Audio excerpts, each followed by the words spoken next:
आकाश, live हैं हम? खुल के खेल रहे हो? चलिए। नमस्कार दोस्तों, उम्मीद करता हूं आप सभी बिल्कुल ठीक होंगे और क्लास लेने के लिए आप सभी बिल्कुल तैयार होंगे। आप सभी को यहां देखकर इस बात की अनुभूति मुझे अभी तक हो चुकी है कि आप सबका जो डेडिकेशन है वो इस बार उत्तर प्रदेश सब इंस्पेक्टर भर्ती परीक्षा में सिलेक्शन लेने का पूर्णतः है। याद रखिएगा, आगाज हो चुका है उस जंग का जिस जंग में आपका सिलेक्शन तय है, क्योंकि जिस क्लास में वर्तमान में आप उपस्थित हो चुके हैं यह कोई आम क्लास नहीं है। पूछता है भारत में मूल विधि के साथ मैं जीत राणा स्वागत करता हूं आप सभी का। और यह वो मूल विधि होगी जो पूर्णतः आपके सिलेक्शन को इस बार पक्का कराएगी। एक बात मैं आपको सुनिश्चित तौर पर बता देता हूं कि भैया आप लोगों के द्वारा इस चैनल के ऊपर दिया हुआ एक एक मिनट मेरी जिम्मेदारी में दिया गया है और मैं इस बात को सुनिश्चित करूंगा कि उस चीज को मैं आपको सिलेक्शन के तौर पर वापस लौटाऊं। जितने बच्चे क्लास के अंदर आ चुके हैं एक बार मुझे बता देंगे। बहुत धुआंधार तरीके से चीजें आज आपकी स्टार्ट हो चुकी हैं, बहुत बेहतरीन लेवल पर चीजें आपकी चलने भी वाली हैं। तो फटाफट मुझे बता दीजिए, कोई दिक्कत परेशानी समस्या तो आपको नहीं है? क्योंकि यदि आपको कोई भी समस्या है, परेशानी है, तो वो परेशानी आपको नहीं है, वो परेशानी हमें है। और हम नहीं चाहते कि कोई भी परेशानी आपको या हमें हो। ठीक है।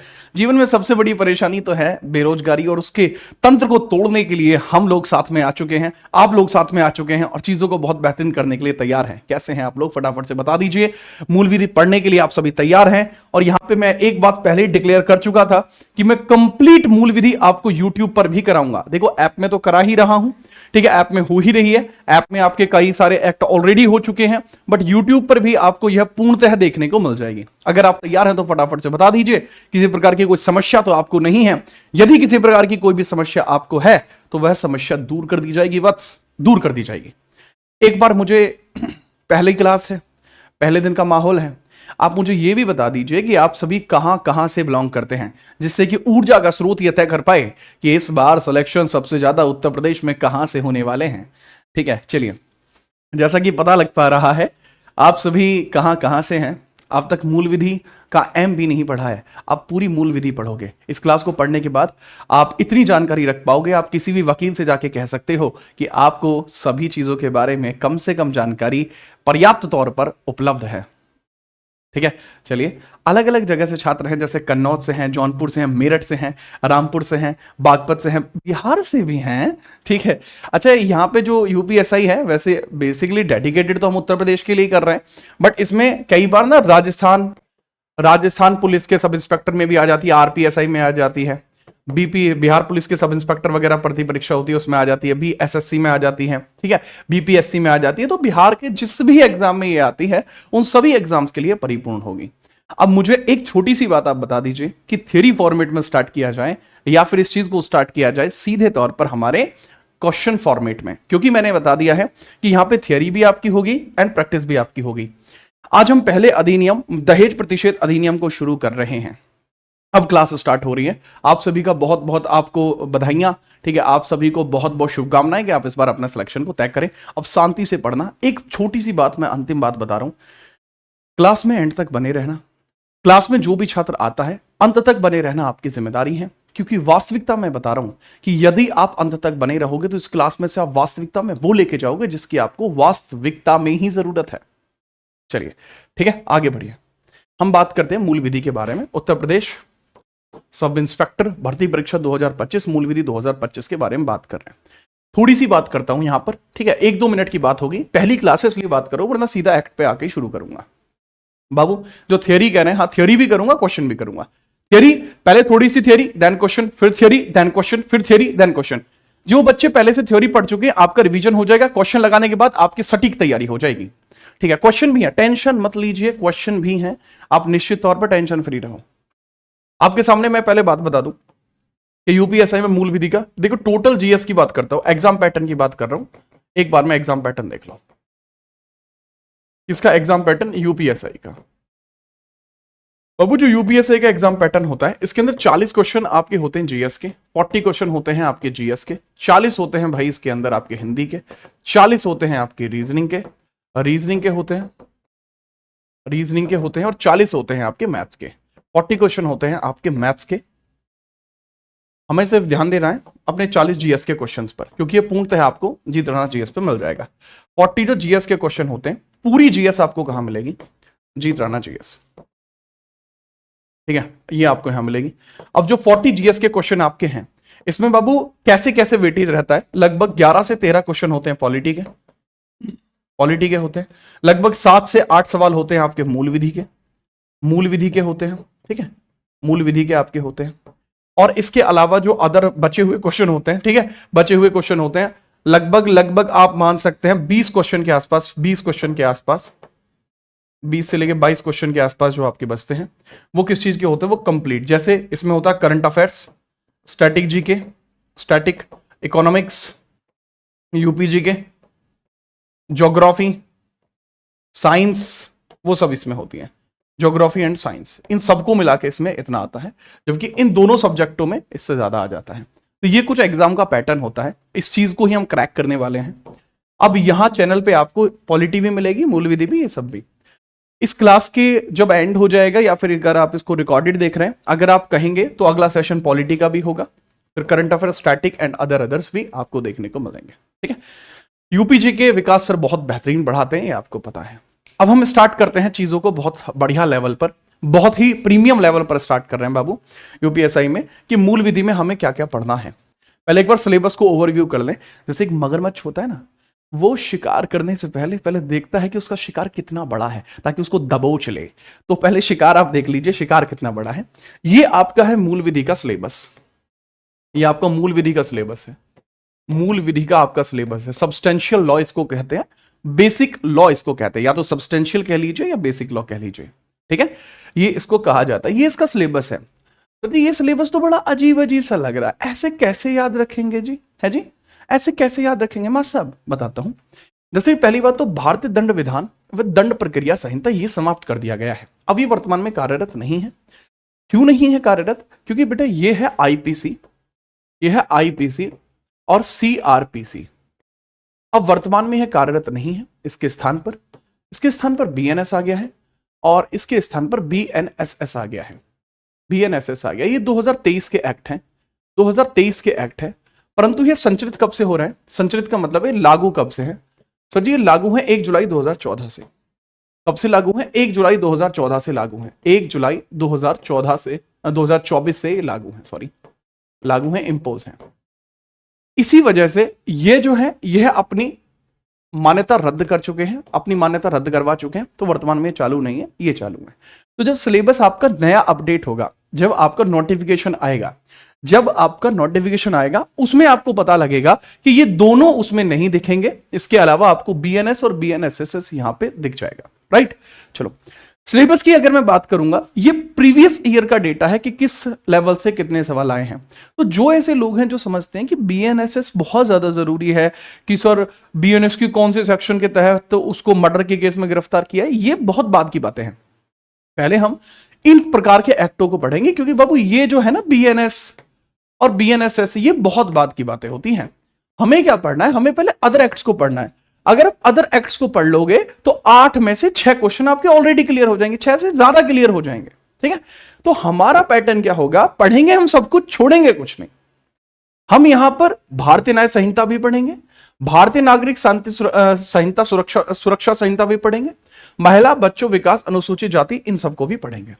ये हमारा क्या है? ये हमारा हेडिंग है। जो क्रम आपको यहां दिखाई दे रहा है, इसी क्रम में हम पढ़ते चले जाएंगे। पहले मैं चैप्टर 3 से स्टार्ट करूंगा, इन दोनों को छोड़ूंगा तब के लिए जब आपका एग्जाम नजदीक होगा, ताकि एग्जाम के समय सटीक चोट मारी जाए और वो आपको एग्जाम में याद रह जाए, क्योंकि इसमें याद करने की चीजें बहुत बहुत सारी हैं। तो मुझे पता है मैं आपके लिए क्या कर रहा हूं, मैं वो कर रहा हूं जिसकी जरूरत आपको है। अब हम स्टार्ट करेंगे इन एक्ट्स को। याद करना आसान होगा, बढ़िया तरीके से याद कर पाओगे, चीजों को समझ पाओगे, बढ़िया आपके लिए रहने वाला है। हम स्टार्ट करेंगे दहेज प्रतिषेध अधिनियम से, dowry prohibition act, dowry prohibition act से, विशन एक्ट से स्टार्ट करेंगे। अच्छा मेरी बात को बहुत प्यार से समझना, मैं यहां जो भी पढ़ाऊंगा, जिस दिन क्लास होगी पूरा ही टॉपिक खत्म करूंगा। तो आज अगर डाउरी प्रोहिबिशन एक्ट है, आज की क्लास का टॉपिक है, टुडेज टॉपिक है ये, टुडेज टॉपिक है ये, तो मैं इसको पूरा ही खत्म करूंगा।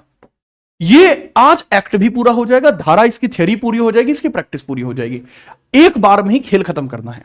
तो डाउरी प्रोहिबिशन एक्ट की आज क्लास में थ्योरी भी पूरी हो जाएगी और इसकी प्रैक्टिस भी पूरी हो जाएगी। बताइए कैसा है पैटर्न?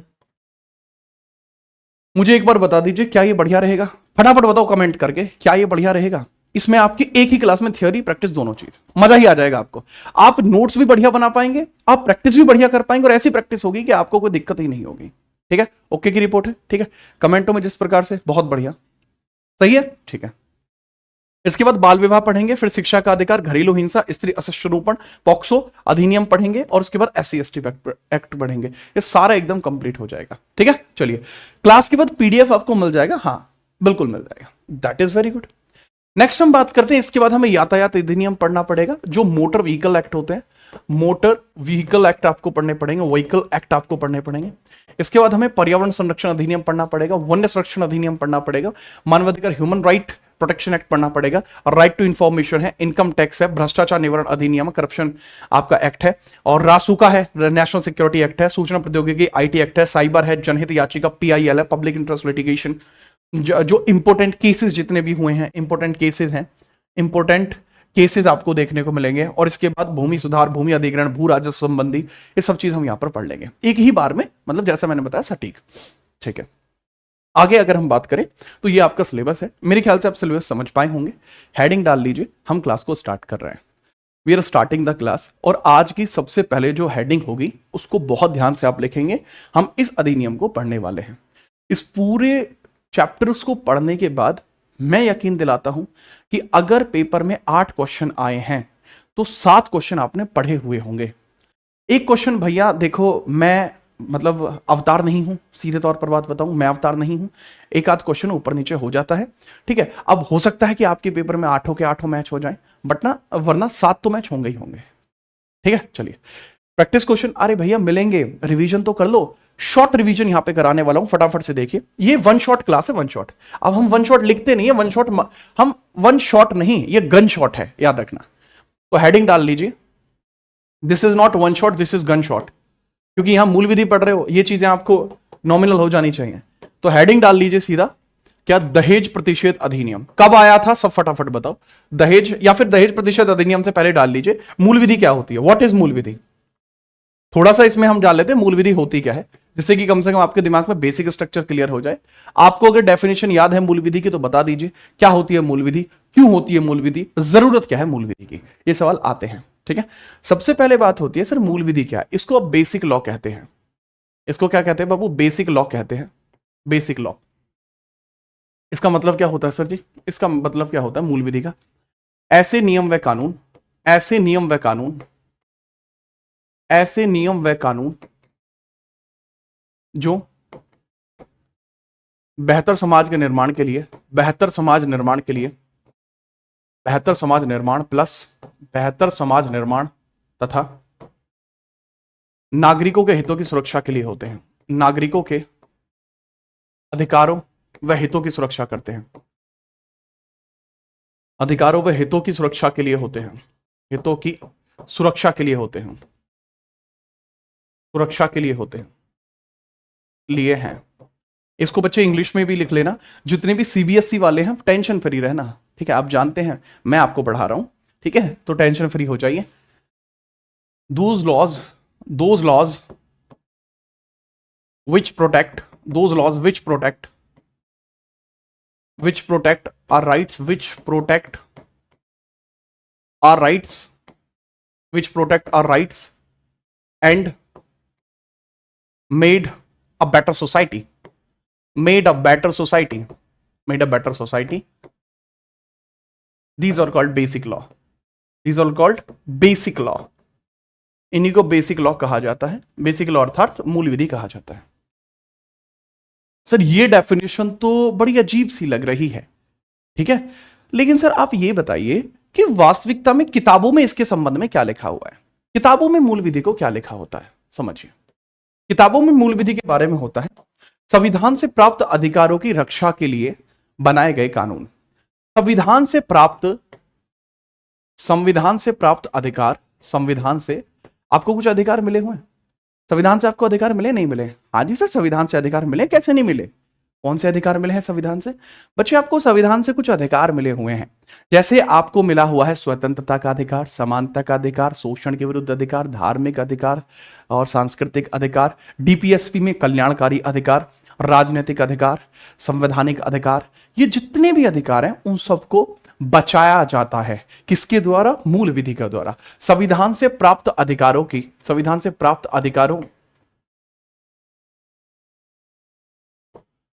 रक्षा के लिए संविधान से प्राप्त अधिकारों की रक्षा के लिए बनाए गए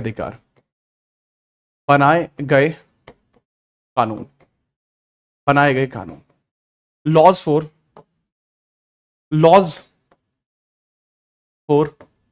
protection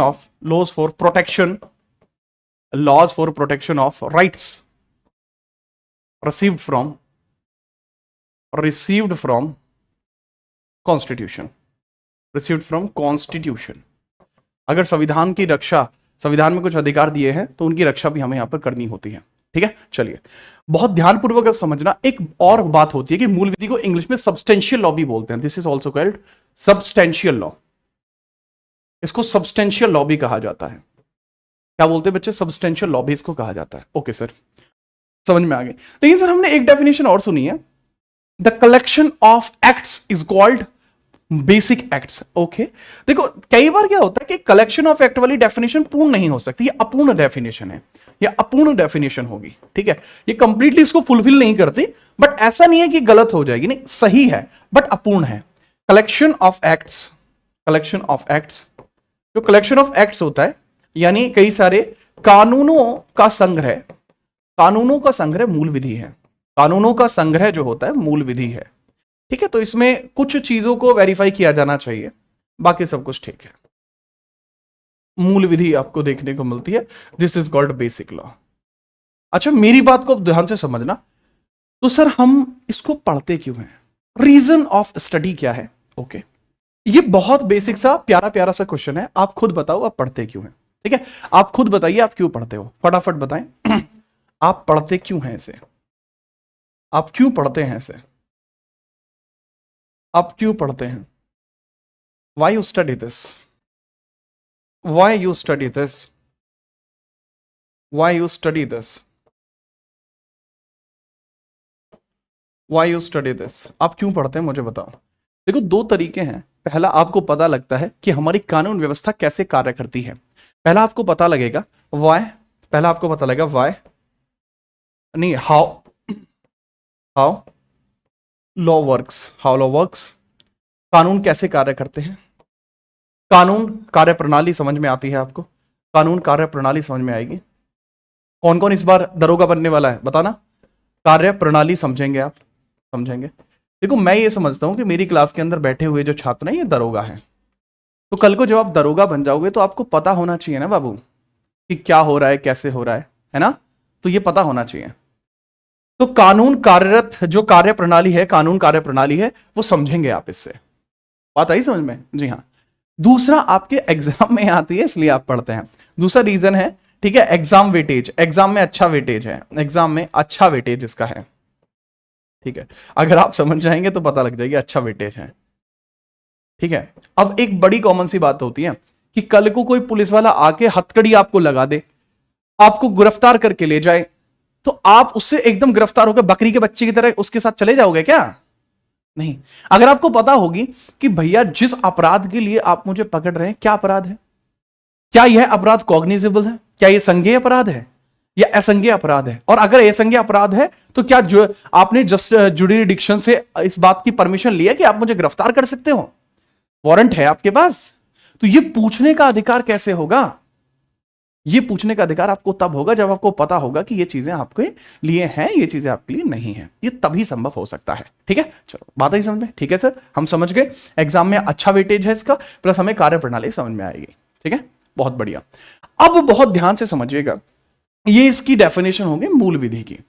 एग्जाम में हम टारगेट क्या लेके चल रहे हैं कि एग्जाम में आपके जो लगभग 8 क्वेश्चन प्लस माइनस 2 जो क्वेश्चंस आपके आने हैं उसकी तैयारी हम लेकर चल रहे हैं यूपीएसआई में, उत्तर प्रदेश भर्ती परीक्षा में। तो सबसे इंपॉर्टेंट जो पॉइंट हम इसमें लेके चलते हैं वो हम इसके टुकड़ों से पढ़ते हैं, और इसमें जो टुकड़ा पहला आपको देखने को मिलता है वो है भैया आपका जो दहेज प्रतिशत अधिनियम है। हेडिंग डाल लीजिए डाउरी प्रोहिबिशन एक्ट, और मुझे बताइए यह कब पारित हुआ था। ठीक है, अब आएगा मजा। अब आप लोगों की कमेंटों में देखो उंगलियां आपकी कैसे क्रैक करेंगी। फटाफट हेडिंग डाल लीजिए, डाउरी प्रोहिबिशन एक्ट। पूरी इसकी धाराएं लिखवा देता हूं एक बार में ही। Dowry prohibition act, dowry prohibition act के बारे में चर्चा करते हैं लल्ला। दहेज प्रतिषेध अधिनियम, दहेज प्रतिषेध अधिनियम, दहेज प्रतिषेध अधिनियम। और जो दहेज प्रतिषेध अधिनियम है इसको लेकर आया गया था 1961 में। डाउरी प्रोहिबिशन एक्ट इसको बोला जाता है, डाउरी प्रोहिबिशन एक्ट इसको बोला जाता है, प्रोहिबिशन एक्ट इसको बोला जाता है, डाउरी प्रोहिबिशन एक्ट इसको बोला जाता है। पूछा जाता है कि यह क्यों लेकर आया गया था, इसका ऑब्जेक्टिव क्या है। देखो अगर मैं बात करूं इसके बारे में, हिस्ट्री की बात करूं तो 1959 में लोकसभा में पेश किया गया, लोकसभा में पेश किया गया पर विफल रहा। पेश हुआ बट विफल रहा, पेश हुआ बट कैसा रहा बाबू, विफल रहा, विफल रहा, अनसक्सेसफुल रहा। Presented in LS but it failed. क्या हुआ, presented in Lok Sabha but it failed, but ये फेल हो गया यहां पर। Okay sir, presented in Lok Sabha but it was failed, पहला पॉइंट। अगला पॉइंट आप इसमें समझेंगे 1959 के बाद फिर भारत में पहली बार ज्वाइंट सेशन देखने को मिला। भारत का पहला ज्वाइंट सेशन, भारत का पहला संयुक्त अधिवेशन देखने को मिला। अच्छा एक बात बताओ प्यार से मुझे कि संयुक्त अधिवेशन आपको कहां देखने को मिला है, अधिवेशन किस आर्टिकल में देखने को मिलता है, ज्वाइंट सेशन। आर्टिकल मुझे बताओ फटाफट से, जितने भी बच्चे पॉलिटी मुझसे पढ़े हैं, अगर आपने आर्टिकल नहीं बताया ना बेइज्जती हो जाएगी, वो भी मेरी, तो मेरी बेइज्जती को बचाना भाई, ठीक है। तो फर्स्ट ज्वाइंट सेशन आपको देखने को मिला, फर्स्ट ज्वाइंट सेशन आपको देखने को मिला, कब देखने को मिला सर, आर्टिकल कौन से में वो बच्चे बता रहे हैं, और सेशन जो था वो कब आया था, ठीक है, वो देखने को मिलता है 1961 में। तो इसमें यह पारित हुआ, इसमें यह पारित हुआ, इसमें, ठीक है, डाउरी प्रोहिबिशन एक्ट पारित हुआ, दहेज प्रतिषेध अधिनियम पारित हुआ, दहेज प्रतिषेध अधिनियम पारित हुआ, अधिनियम पारित हुआ, पारित हुआ, पास हो गया, पास्ड, यह अधिनियम यहां पर पास हो गया, पास्ड, पारित अर्थात पास्ड हो गया है यहां पे, ठीक है। 108 जो बच्चों ने आंसर दिया, मजा ही बांध दिया भाई आपने तो। आर्टिकल 108 आपको ने कहा 108, ये किस देश से लिया गया है, ठीक है, this has been taken from Australia, Australia से लिया गया है, ठीक है। आर्टिकल 108 ऑस्ट्रेलिया से लिया गया है, बहुत बेहतरीन, मजा ही आ गया। अब बात ये आती है कि डाउरी प्रोहिबिशन एक्ट का ऑब्जेक्टिव क्या था, इसका ऑब्जेक्टिव क्या था, उद्देश्य क्या था, उद्देश्य क्या था। देखो उद्देश्य को बहुत ध्यान से समझना, ठीक है। मैं आपके सामने क्वेश्चन भी दे देता हूं, इसका उद्देश्य क्या था मैं बता देता हूं। दहेज लेने प्लस देने पर रोक, दहेज लेने प्लस देने पर रोक, लेने प्लस देने पर रोक। Prohibition of giving and taking, prohibition of giving and taking of dowry, prohibition of giving and taking of dowry, and taking of dowry, taking of dowry, ठीक है बाबू। चलो इसके बाद अगला सवाल पूछा जाता है कि यह अधिनियम कब पारित हुआ है, यह आपसे पूछा जाएगा कि यह अधिनियम जो है कब पारित, आपको देखने को मिलेगा कि यह अधिनियम कब पारित हुआ, कब बना। देखो बाबू पारित होता है 20 मई 1961। पारित के बारे में पूछा जाएगा, पारित कब हुआ है, ये जो अधिनियम है बाबू पूछा जाएगा पारित कब हुआ है, आप बताएंगे कब पारित हुआ है। 20 मई 1900, आप पारित कब बताएंगे, कब पारित हुआ है। पारित और लागू अलग अलग है। पारित यानी यहां से पारित कब हुआ है, लागू यानी पूरे देश में अब ये लागू हो जाएगा, ठीक है। लागू अलग समय पर होगा, फटाफट बताइए लागू कब हुआ है, ठीक है। पारित और लागू अलग अलग है। अगर पारित की बात की जाएगी कि पारित कब हुआ है, पारित का मतलब है पास कब हुआ है, लागू का मतलब होता है कि इंपोज कब हुआ है। पारित होता है बाबू 20 मई में, 20 मई में पारित होता है 1961, और लागू कब होता है 1 जुलाई में 1961। ठीक है सर जी, क्लियर है जी हाँ। अब फिर पूछा जाएगा कि इसमें भाग कितने हैं भैया जी, भाग कितने आपको देखने को मिलते हैं। सर इसमें भाग नहीं है, कोई भी एक्ट आता है तो उसमें यह चीज आपको पता होनी चाहिए, बट इसमें भाग नहीं है, इसमें सीधे सेक्शन देखने को मिलते हैं, कोई भाग नहीं है इसमें, कोई भी भाग नहीं है। भाग यानी पार्ट्स आपको देखने को नहीं मिलते, कोई भी पार्ट्स आपको देखने को नहीं मिलते। इसमें सेक्शंस हैं, और सेक्शंस कितने, सेक्शंस आपको देखने को मिलते हैं। और सेक्शंस के लिए आपके सामने एक पोल भेज रहा हूं, पोल के हिसाब से आप भी आंसर कर पाएंगे, आपको भी पता लगेगा कि पोल का क्या मजा है। सेक्शंस मैंने पूछा है, सेक्शंस इसमें कितने आपको देखने को मिलते हैं, फटाफट बताइए कितने सेक्शंस आपको देखने को मिलते हैं। ये लीजिए पोल आपके सामने, पोल में आंसर कर दो। अगर सेक्शंस की बात करूंगा, सेक्शन इसमें आपको देखने को मिलते हैं। सेक्शन का मतलब क्या होता है, धाराएं। धाराएं आपको कितनी देखने को मिलती हैं सर? धाराओं का यह है कि इस अधिनियम के द्वारा क्या कुछ चीजें हो सकती हैं, तो उसके बारे में पूछा जा रहा होता है। तो धाराएं जो इसमें आपको देखने को मिलती हैं, दैट इज बेसिकली 10 धाराएं। कितनी धाराएं देखने को मिलती है? 10 धाराएं आपको देखने को मिल जाती हैं। अब जो बच्चे क्लास में उपस्थित हैं उनके द्वारा जो यहां पर चुना गया है, अब लगभग 88% छात्रों ने चुना है कि इसमें धाराएं कितनी थी, 10 थी। दैट इज वेरी गुड बच्चे, वेरी गुड। तो इतना अच्छा आपका जो रिस्पॉन्स है ये बहुत जरूरी है। 85% बच्चों ने कहा 10 धाराएं थी, शाबाश। अच्छा, कुछ ऐसे भी लड़के बैठे होते हैं क्लास में जो महिलाओं की वजह से डिस्ट्रैक्टेड रहते हैं क्लास में, क्योंकि महिलाएं भी आती हैं, तो वो उनको 10 नहीं दिखाई दे रहा होता, वो आप जान के गलत करते हैं कि 100% नहीं होने दूंगा। मतलब मैं ये भी कहूं ना कि क्लास के अंदर कि क्या आप मनुष्य हैं, उसको भी 100% सही नहीं होने देंगे। तो इस पोल से ना इतना ज्यादा वो मत करे करो, ठीक है? तो ऐसे पुरुषों को मैं जानता हूं, वो पुरुष नहीं महापुरुष होते हैं, ठीक है। अब यहां सीधे हम बात करते हैं जो हमारे यहां सेक्शंस देखने को मिलते हैं, पहले सेक्शन के बारे में। पहले सेक्शन को बहुत ध्यान से समझिए, ठीक है? चलिए नेक्स्ट आगे बढ़िए। पहले सेक्शन के बारे में हम बात करते हैं जो फर्स्ट सेक्शन आपका है, लेकिन उससे पहले कुछ क्वेश्चंस लगा लेते हैं जो इससे रिलेटेड क्वेश्चंस आपको देखने को मिलते हैं, ठीक है? फटाफट बताइए।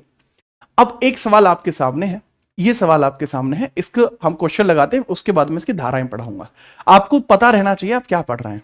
चलो, arrange the following act in the earlier form. अच्छा, ये सवाल बिल्कुल अलग सा हो जाएगा, बट इसमें क्योंकि डाउरी एक्ट आ रखा है इसलिए मैं बता रहा हूं। ये क्वेश्चन आपके सामने है। मानव संरक्षण अधिनियम जो आपको देखने को मिल रहा है, ये कब आया था? Human rights, protection of human rights act कब आया था? फटाफट बताइए। देखो, प्रोटेक्शन ऑफ ह्यूमन राइट आपको देखने को मिलता है 1993 में देखने को मिलता है। सूचना राइट टू इंफॉर्मेशन एक्ट 2005 में आया था। डाउरी प्रोहिबिशन एक्ट 1961 में आया था। बच्चों को निःशुल्क अनिवार्य शिक्षा जो एक्ट है ये 2009 में लागू हुआ है, 2009 में पारित हुआ है, लागू 2010 में हुआ है। तो पूछा जा सकता है कि इसका जो कॉर्नोलॉजिकल ऑर्डर है, कॉर्नोलॉजिकल ऑर्डर क्या है? सबसे जो ओल्डेस्ट एक्ट है इसमें वो सी ही है, तो सी ही सबसे पहले हो जाएगा। सी के बाद अगला कौन सा है सर? सी ए, फिर कौन सा? B D, C A B D. C A B D आपको देखने को मिल जाएगा, C A B D. C is the correct option, C is the correct option. ये सवाल आपका आया हुआ है। किसमें आया था? उत्तर प्रदेश बैच नंबर 2, यानी जो आपके एग्जाम हुए थे 2017 में, वो शिफ्ट में हुए थे, तो शिफ्ट नंबर 2। बहुत बेहतरीन। अगले सवाल की हम बात करते हैं, ठीक है? चलिए, अगला सवाल इस प्रकार से आएगा, इसका भी आप आंसर करेंगे। दहेज लेना और दहेज देना किस विधि के अंतर्गत अपराध है? मतलब बहुत सारे एक्ट आपको देखने को मिलते हैं, तो किस विधि के अंतर्गत दहेज लेना और दहेज देना एक अपराध है? यह सवाल भी आया हुआ है, और यह सवाल आपका राजस्थान पुलिस सब इंस्पेक्टर में आया हुआ है, RPSI। तो किस में? देखो, अभी अभी आपने पढ़ा है, एकदम गर्मा गर्म आपने पढ़ा है, तो आप आंसर आराम से कर देंगे। मैं भी यही चाहता हूं आप आराम से आंसर कर दें। दहेज प्रतिषेध अधिनियम 1961 के तहत दहेज लेना और दहेज देना किस प्रकार के अंतर्गत है? ये 1961। बात आई समझ में? आसान हलवा लग रहा है ना? बिल्कुल महा हलवा लग रहा है ना? ये महा हलवा ही देखना आपको कैसा लगेगा। फिर नेक्स्ट हम बात करते हैं दहेज प्रतिशत अधिनियम 1961 का किस उद्देश्य के लिए अधिनियमित किया गया था? इसका ऑब्जेक्टिव क्या था? इसके लिए आपको देखने को मिलेगा पोल। आप पोल का यूज कीजिए जिससे कि आप क्लास में लाइव आए और आपको समझ में आए कि लाइव का क्या इंपॉर्टेंस है। ये रहा आपके सामने। मैंने पूछा कि दहेज प्रतिषेध अधिनियम 1961 का ऑब्जेक्टिव क्या है? क्या ऑब्जेक्टिव है इसका? दहेज का देना प्रतिषिद्ध करने के लिए, दहेज का लेना प्रतिषिद्ध करने के लिए, दहेज का देना या लेना प्रतिषिद्ध करने के लिए, या फिर स्त्री की क्रूरता से संरक्षण करने के लिए। अच्छा बताइए फटाफट से। देखो, अगर हम बात करें जो डाउरी प्रोहिबिशन एक्ट 1961 लेकर आया गया था, जो कि 1 जुलाई 1961 से कार्यरत है, इसका मेजर ऑब्जेक्टिव ही क्या था? इसका मेजर ऑब्जेक्टिव यह था कि ना तो दहेज लेना है ना ही दहेज देना है, तो दोनों ही प्रकार से इसको प्रतिषिद्ध किया गया था। ना तो दहेज लेना है ना दहेज देना है, यह था इसका आंसर सी। और क्लास के अंदर जैसा मैंने कहा था बाबू, आप खुद पोल का रिजल्ट देख लीजिए, ठीक है, पोल का रिजल्ट खुद देख लीजिए कैसे कैसे जलवे वाले बच्चे यहां पर है। 29% बच्चे कह रहे हैं दहेज का देना प्रतिषेध करने के लिए। अबे लेना भी गलत होता है, लेना भी अपराध है, ठीक है। चलो नेक्स्ट अगला सवाल है कि इसको कब लागू किया गया था। अब इसको कब लागू किया गया था, यह अंतिम सवाल होगा, फिर हम धाराओं के बारे में बात करेंगे। ये क्वेश्चन इसलिए मैंने आपको लगवाए हैं ताकि आपको पता लगे कि यह एक हाइब्रिड क्लास है, जिसमें सारी चीज आपको यही याद होके जाएंगी। दोबारा से आपको रिवीजन भी नहीं करना है, रिवीजन भी नहीं करना है आपको दोबारा से। फटाफट से बताइए। This is also a MLQ, महालल्लू क्वेश्चन। फटाफट बताएं आंसर क्या होगा। महालल्लू क्वेश्चन है जी। आपको देखने को मिलता है कि दहेज निषेध अधिनियम कब लागू किया गया था। पारित की बात नहीं की जा रही, लागू की बात की जा रही है लल्ला, लागू की बात की जा रही है लल्ला। करेक्ट आंसर होगा 1 जुलाई 1961। परफेक्ट आंसर ये देखिए 1 जुलाई 1961, इसमें बेहतरीन धुआंधार ताबड़तोड़ आंसर हो जाएगा। बात आई समझ। चलिए अब बच्चे आगे हैं धाराओं के क्वेश्चन। तो अब धाराओं के क्वेश्चन है तो हम सीधा धाराओं के बारे में चर्चा करते हैं, कौन कौन सी धाराएं हमें देखने को मिलती हैं। चलो, तो जैसा मैंने बताया डाउरी प्रोहिबिशन एक्ट में धाराएं कितनी हैं, डाउरी प्रोहिबिशन एक्ट में धाराएं कितनी है वो देखिए, ठीक है। डाउरी प्रोहिबिशन एक्ट में धाराएं कितनी हैं? 10 धाराएं हैं। पहली धारा में आप बताओगे क्या है, दूसरी धारा में भी आप बताओगे क्या है, तीसरी में भी आप बताओगे क्या है, सब में आपको ही बतानी है। नहीं है तो फिर मैं तो बताऊंगा, ये ऑब्वियस सी बात है भाई। तो यह दहेज प्रतिषेध अधिनियम, दहेज प्रतिषेध अधिनियम 1961 है, 1961। तो आप मुझे बताइए फटाफट से कि पहले में क्या आपको देखने को मिलता है। धारा 1, टोटल धाराएं कितनी है सर इसमें? कुल धाराएं, कुल धारा कितनी है बाबू? 10 है। Dowry prohibition act, dowry prohibition act है, प्रोहिबिशन एक्ट आपको देखने को मिल रहा है 1961। पहले सेक्शन के अंदर क्या है? बहुत सिंपल है, इसका संक्षिप्त नाम विस्तार और प्रारंभ, ठीक है। धारा 1 जो होती है, सेक्शन 1 जो होती है, धारा 1 यानी सेक्शन 1, धारा 1 अर्थात सेक्शन 1 बहुत प्यारा सा है, इसमें लिखा हुआ है संक्षिप्त नाम। संक्षिप्त नाम, इसका संक्षिप्त नाम क्या होगा? अच्छा, आप अपने विवाह में दहेज तो नहीं मांगेंगे हैं? दहेज मांगना गलत बात है। इसका संक्षिप्त नाम विस्तार क्षेत्र और प्रारंभ, विस्तार क्षेत्र और प्रारंभ, प्रारंभ बहुत कॉमन हो जाएगा। आप बताएंगे सर जी संक्षिप्त नाम इसका क्या है? संक्षिप्त नाम इसका क्या है? Dowry prohibition act. विस्तार क्षेत्र क्या है? संपूर्ण भारत है।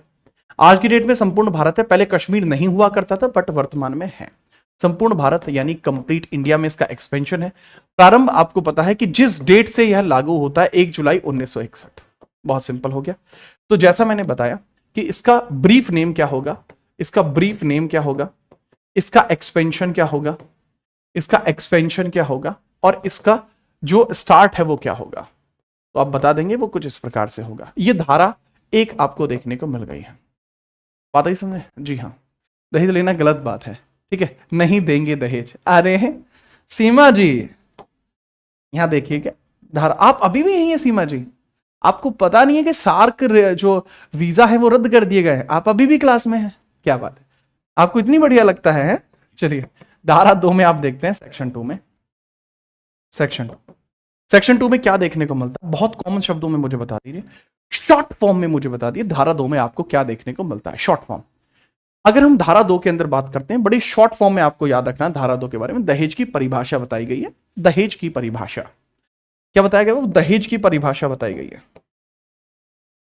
दहेज की क्या, दहेज होगा, दहेज की परिभाषा बताई गई है। व्हाट इज डाउरी, ठीक है, डेफिनेशन ऑफ डाउरी बताई गई है। आपके हिसाब से क्या दहेज होगा? डेफिनेशन ऑफ डाउरी, देखो कोई भी मूल्यवान वस्तु अथवा संपत्ति, कोई भी मूल्यवान वस्तु अथवा संपत्ति की बात की जा रही है, बहुत ध्यान से समझेंगे। संपत्ति या मूल्यवान प्रतिभूतियों का आदान प्रदान, संपत्ति, कोई भी संपत्ति है या मूल्यवान प्रतिभूतियों का आदान प्रदान, मूल्यवान प्रतिभूतियों का आदान प्रदान, प्रतिभूतियों का आदान प्रदान, आदान प्रदान, इसको होते हैं गिव एंड टेक ऑफ। ठीक है, give and take of, give and take of, give and take of, give and take of. ठीक है, property, property and money, property and money, give and take of property and money, कि यार पैसे का या किसी भी संपत्ति का गिव एंड टेक किया जाना। अब इसमें कई स्थितियां हैं, कब कब किया जा सकता है, कब का मतलब व्हेन, स्थिति क्या हो सकती है, कब किया जाए गिव एंड टेक, स्थिति क्या हो सकती है, स्थिति। अब बताइए कंडीशन क्या है, स्थिति क्या है।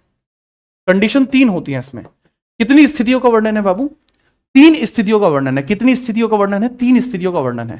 ठीक है, 3 स्थितियों का वर्णन है, और वो कौन कौन सी 3 है। विवाह से पहले, विवाह के बाद, या विवाह के दौरान। ये 3 स्थितियां। कितनी स्थितियां, 3। विवाह के पहले, विवाह के पहले, विवाह के पहले, विवाह के बाद, या विवाह के दौरान, या विवाह के बाद, या विवाह के बाद। ये आपको देखने को मिलता है, यानी before marriage, while marriage, after the marriage. ठीक है, यानी ये है before, during and after. Before, during या आफ्टर, ड्यूरिंग या आफ्टर। अच्छा, किसके द्वारा ये जो आदान प्रदान है, किसके द्वारा, विवाह पक्षकार, एक पक्षकार के दूसरे पक्षकार के द्वारा। ठीक है, बात समझना, विवाह के एक पक्षकार द्वारा दूसरे पक्षकार को ये जो आदान प्रदान किया जा रहा है बाबू, ये किस किस के मध्य हो रहा है, ये जो आदान प्रदान है किस किस के मध्य होता है। ये जो गिव एंड टेक है, संपत्ति का आदान प्रदान किस किस के मध्य हो रहा हो, विवाह के पक्ष, एक पक्षकार से दूसरे पक्षकार के मध्य, विवाह के पक्षकारों के मध्य, विवाह के पक्षकारों के, एक पक्षकार द्वारा दूसरे पक्षकार को, एक पक्षकार द्वारा दूसरे पक्षकार को, दूसरे पक्षकार को, पक्षकार को। ठीक है, मतलब जैसे मान के चलिए किसी ए नाम के बच्चे का विवाह चल रहा है, ए नाम के बच्चे की शादी चल रही है, तो उसके द्वारा, उस पूरी फैमिली यानी उस पूरे ग्रुप के द्वारा जिस महिला से उसकी शादी हो रही है, उन दोनों परिवारों के मध्य जो आदान प्रदान हो रहा है वो इसमें आएगा, परिवारों के मध्य। इसलिए पक्ष लिखा है, from one group to another group, from one group to another group. ठीक है, चलिए एक साइड से दूसरे साइड। नेक्स्ट है जो पक्षकार के माता पिता के द्वारा, एक पक्षकार के माता पिता के द्वारा दूसरे पक्षकार के माता पिता को, पक्षकार के माता पिता द्वारा एक पक्षकार के, एक पक्षकार के माता पिता द्वारा, एक पक्षकार के माता पिता द्वारा, माता पिता द्वारा, माता पिता द्वारा दूसरे पक्षकार को, दूसरे पक्षकार को, दूसरे पक्षकार को। तो ये भी आपको यहां देखने को मिल जाएगा। और तीसरा है किसी भी सगे संबंधी के द्वारा दूसरे पक्ष के सगे संबंधी को, कोई भी अगर आदान प्रदान होता है तो यह है परिवार में से व्यक्तियों के द्वारा, संबंधी व्यक्तियों के द्वारा, संबंधी व्यक्तियों के द्वारा, संबंधी व्यक्तियों के मध्य, व्यक्तियों के मध्य जो रिलेटिव्स होते हैं वो भी। ठीक है, हमारे यहां एक वो चलता है बिचौलिया। ठीक है, बिचौलिया चलता है, तो बिचौलिया भी कई बार क्या करता है कि हाँ जी आप मुझे भिजवा दो। ठीक है, वो उसको अंगूठी वगैरह दी जाती है, चेन भी दी जाती है, वो परिवार का ब्योंत की बात है भाई। लेकिन इसमें क्या है कि वो जो बीच वाला मिडल मैन होता है ना, वो कई बार जो पैसा है इधर से उधर करवा देता है, तो वो भी गलत है, वो भी पूर्णतः गलत है। वो भी चीज आपको यहां समझनी होगी। मेरे ख्याल से आपको यहां तक कोई दिक्कत नहीं आएगी। अब बात होती है दहेज क्या होगा। ये तो मैंने बता दिया दहेज की परिभाषा, लेकिन 2-3 बातें हैं दहेज क्या होगा। ठीक है, अब आप बताइए दहेज क्या होगा। ठीक है, चलिए बताइए समझे। मीडिएटर, हाँ बिचौलिया, इसका स्क्रीनशॉट ले लीजिए, नोट कर रहे हैं तो नोट कर लीजिए। स्क्रीनशॉट ले लिया या नोट कर लिया? हाँ जी, नोट कर लिया, हाँ। ठीक है, बिचौलिया भाई बहुत गलत होता है इसमें। ठीक है, दहेज नहीं ले सकता बिचौलिया। डीलर, अच्छा मान जा छोरे। ठीक है, उड़े भाई अगर नोट कर लिया हो तो पहले बता दो, फिर मैं अगले वाले पेज पे चल लूं। कर लिया? ठीक है, कॉपी पेस्ट करता, आगे बढ़ो भाई। इसके बाद आपकी बात समझ में आती है कि क्या दहेज होगा, दहेज क्या होगा, क्या दहेज है, क्या दहेज नहीं है, क्या दहेज है, व्हाट इज डाउरी। ये उसी से रिलेट कर रहा है, क्या दहेज है, what is dowry, what is dowry, ये बेसिक हो जाएगा व्हाट इज डाउरी। चल या अचल संपत्ति, धन प्लस चल या अचल संपत्ति, धन दहेज होगा, धन यानी मनी दहेज है। चल या अचल संपत्ति दहेज है, चल या अचल संपत्ति, चल या अचल संपत्ति, मूवेबल इमूवेबल दोनों प्रकार की प्रॉपर्टी दहेज है। ठीक है, मूवेबल और इमूवेबल, इमूवेबल प्रॉपर्टी दहेज होगी, मूवेबल इमूवेबल प्रॉपर्टी दहेज होगी। ठीक है, किया गया वादा, विवाह के एवज में किया गया वादा, विवाह के एवज में किया वादा, किया वादा भी दहेज होगा, किया वादा दहेज होगा, दहेज है। विवाह के एवज में किया गया वादा दहेज है। Promise, promise made for marriage, made for marriage is दहेज। एग्जाम्पल के लिए मैं बात करूं, अगर आप हैं, जैसे अपने क्लास के अंदर एक बच्चा देखने को मिल रहा है जिसका नाम क्या है, हम देखते हैं अंकित यादव। ठीक है, चलो अंकित यादव हमारे हैं, अंकित यादव, अंकित यादव हैं। अब इनके जो है शादी होनी है तो कोई भी पार्टी इनसे आती है कि ये इनकी विवाह पार्टी है, विवाह पार्टी, ये विवाह इनसे करना चाहती है, तो वो इनसे कह रहे हैं कि अंकित जी आप हमारी कन्या से विवाह कर लो। अगर आप हमारी कन्या से विवाह कर लेते हो तो ऐसी परिस्थिति में हम आपकी सरकारी नौकरी लगवाई देंगे। ठीक है, तो अंकित यादव को ऑफर क्या हो रहा है कि आप हमारी बिटिया से विवाह कर लीजिए, बदले में हम आपकी क्या लगवा देंगे, सरकारी नौकरी लगवा देंगे। तो वो सरकारी नौकरी का जो वादा किए हो ना, वो दहेज है, वो गलत होता है। ठीक है, याद रखिए वो गलत होता है। तो अंकित यादव जी का विवाह हम नहीं होने दे रहे हैं फिलहाल में, क्योंकि ये दहेज मांग रहे हैं अंकित यार गच छोड़ा है गति। ठीक है, तो ये क्या होगा, ये एक प्रकार से क्या होगा, ये एक प्रकार से दहेज होगा, इसको कंसीडर नहीं किया जाएगा। ठीक है, याद रखना। इसके अलावा याद रखना, मेहर दहेज नहीं होता है। मेहर जो होता है, मेहर दहेज नहीं है। जो मेहर है मेरे भाई, मेहर दहेज नहीं है, मेहर दहेज नहीं है। व्हाट इज मेहर, मेहर क्या होता है, मेहर, मेहर क्या होता है, जो इस्लामिक कल्चर होता है, तो इस्लामिक कल्चर जो होता है उसके अनुसार कई सारी चीजें देखी जाती है। इस्लामिक कल्चर, इस्लामिक जो कल्चर होता है, इस्लामिक कल्चर में क्या होता है, देखो दहेज में इस्लामिक कल्चर में होता है बिल्कुल अलग। इसमें हमारे यहां क्या होता है कि लड़के के पक्ष को पैसा मिलता है, लड़की की पक्ष पैसा देती है। बट इसमें क्या होता है, जो इसमें लड़के का पक्ष होता है, लड़का पक्ष जो होता है, लड़का पक्ष जो होता है वो लड़की पक्ष को कुछ पैसे देते हैं, लड़की पक्ष को पैसे देते हैं, लड़की पक्ष को पैसे देते हैं, तो वो मेहर कहलाता है। लड़का पक्ष से लड़की पक्ष को जो पैसे जाते हैं वो मेहर होता है, मेहर दहेज नहीं होता। ठीक है, ये बात मैं आपको बता चुका हूं। दहेज लेना और देना दोनों अपराध है, दहेज लेना और देना दोनों अपराध है, लेना व देना दोनों अपराध हैं, दोनों अपराध हैं, दोनों अपराध हैं। ठीक है, giving and taking of dowry is crime, giving and taking of dowry is illegal, giving and taking dowry is illegal, dowry is illegal, illegal. अच्छा एक बात और है, दहेज तभी मान्य होगा जब मांग होगी। मांग ही दहेज का निर्धारण करता है, यदि मांग है तो ही दहेज होगा। मांग ही दहेज का जन्म देती है, मांग से ही दहेज की उत्पत्ति होती है, मांग द्वारा ही दहेज उत्पन्न होता है, मांग द्वारा ही दहेज उत्पन्न होगा, दहेज उत्पन्न होता है, मांग द्वारा ही दहेज उत्पन्न होगा। ठीक है, चलो dowry is depend on only या demand, demand verify dowry, demand verify dowry, dowry अगर मांग नहीं की गई है। हमारे यहां क्या होता है, हमारे यहां बहुत, मतलब मैं यार ज्यादा नहीं बोल सकता हमारे यहां क्या होता है, अजी जो आपको अच्छा लगे बस एक 4 पहिया गाड़ी दे दियो, अब हम थोड़ी घूमेंगे उसमें, तुम्हारी बिटिया को घुमाएंगे। ठीक है, मतलब हमारे यहाँ ऐसा नहीं बोलते, हमारे यहाँ नहीं होगा कि भाई और हमारा क्या काम है भाई, हम कोई भी चीज दोगे तुम अपने छोरी तई दोगे, मारते ही थोड़ी दे रहे हो। ठीक है, हमने अगर गाड़ी दे दी तो थारी छोरी घूमेगी उसमें, हम अगर वॉशिंग मशीन देने लाग रहे हो तो थारी छोरी ने हाथ तक कपड़े नहीं धोने पड़े। ठीक है, तो ऐसे हमारे यहां बोला कर हैं। तो भाई यो ही बात है इसमें कि अगर डिमांड की जा रही है तो दहेज है, अगर डिमांड नहीं की जाएगी तो फिर वो दहेज को नहीं, फिर मतलब वो दहेज नहीं है। बात आई समझ में? ये बात इसके अंदर बहुत क्लियर तरीके से मेरे ख्याल से आपको समझ में आ गई होगी। ठीक है, याद रखना, हरवंश सिंह वर्सेस गुरशरण कौर का केस था, वो इस बारे को वेरीफाई करता है। हरवंश सिंह वर्सेस गुरशरण कौर केस आपको देखने को मिलता है। हरवंश सिंह वर्सेस गुरशरण कौर का केस था। इसी में ये चीज वेरीफाई हुई थी। केर कौर का ये जो वाद है 1989 का वाद है, ये सुप्रीम कोर्ट में चला था। ये केस सुप्रीम कोर्ट में केस चला था, इसमें कहा था ईच डिमांड इज डाउरी। इसमें वेरीफाई किया गया था ईच डिमांड इज डाउरी।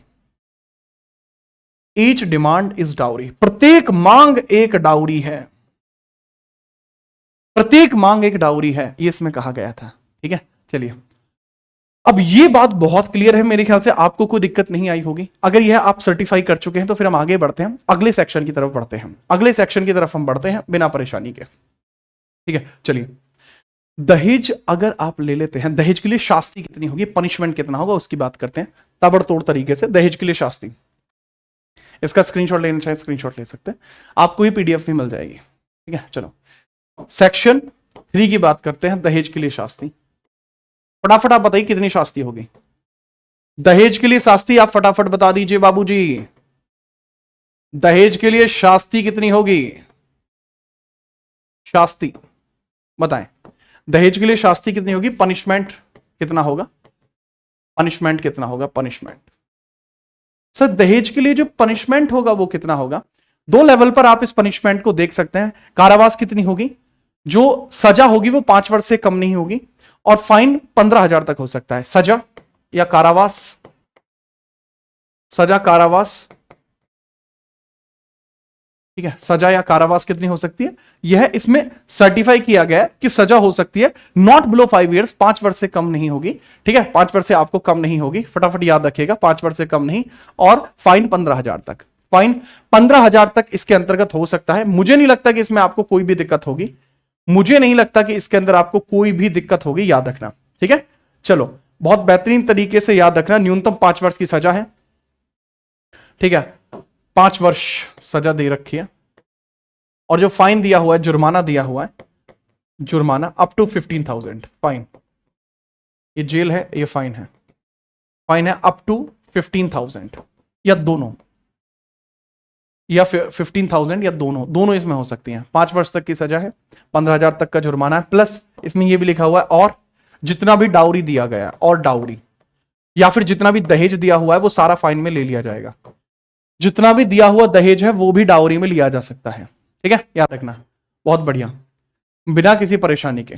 ठीक है, चलो दहेज मांगने के लिए शास्ति कितनी है? ये तो हो गया दहेज अगर मिल गया है। अब है दहेज मांगने के लिए शास्ति कितनी है? सेक्शन 4 दहेज मांगने के लिए शास्ति कितनी है? सेक्शन 4 दहेज मांगने के लिए शास्ति, ये दहेज के लिए शास्ति है, दहेज मांगने के लिए शास्ति है, मांगने के लिए शास्ति है, के लिए शास्ति।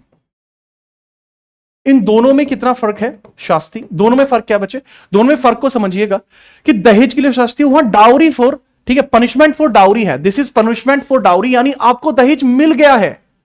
ठीक है, दहेज आपको मिल गया, दहेज मिलने के बाद आपकी कंप्लेंट हुई है, बट यहां पे क्या है, आपने दहेज की सिर्फ मांग करी है, मिला है नहीं मिला है बात अलग है, पर आपने डिमांड कर मारी। जैसे हमारे यहाँ के होया कर है, जैसे ब्याह हुआ किसी का, ठीक है, तो वहां 2 छोरे हैं उड़े, ठीक है, जिस भी जगह ब्याह हुआ है, कि मान लीजिए ये बड़ा छोरा है, इसका ब्याह हो गया, अब इसका एक छोटा भाई भी है, इसका ब्याह को नहीं हुआ, तो यू क्या कर रहा है कि इसकी जो ससुराल है ना, इसकी ससुराल है, इसकी ससुराल में गया यू और जाके कहता है कि जी हाँ जी आईफोन नहीं दिला रहे आप मुझे, क्या है ये? दहेज है, जिंदा दहेज है। सर ब्याह तो हो गया ना, पर तो क्या हुआ? दहेज 3 स्थिति में हो सकता है, विवाह से पहले, विवाह के बाद, या विवाह के दौरान।